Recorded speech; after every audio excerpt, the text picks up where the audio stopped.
Sulit berkembang, Yamaha dan Honda disarankan ikuti jejak tim Eropa. Halo bro, jangan lupa subscribe Brody.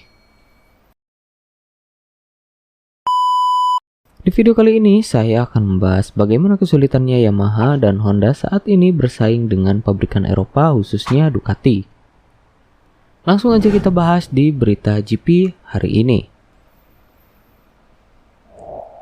Terdapat dipungkiri, Honda dan Yamaha saat ini mulai semakin tertinggal dengan Ducati.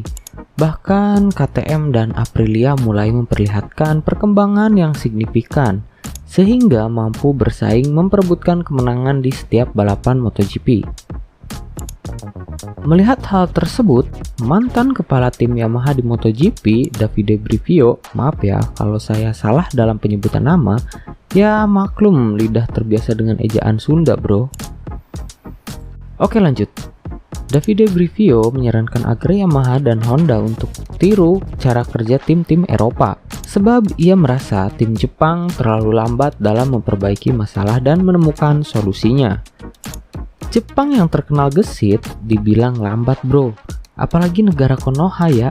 Haha, bercanda bro.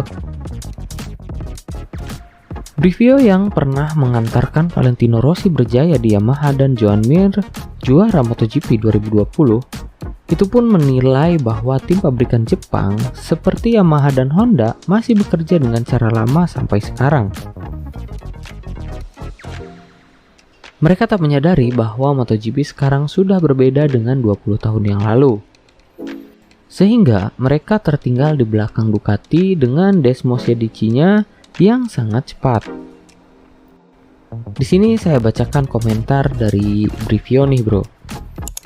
Masalah pabrikan Jepang adalah mereka tidak mengerti bahwa MotoGP sekarang ini sudah berbeda dengan 20 tahun lalu.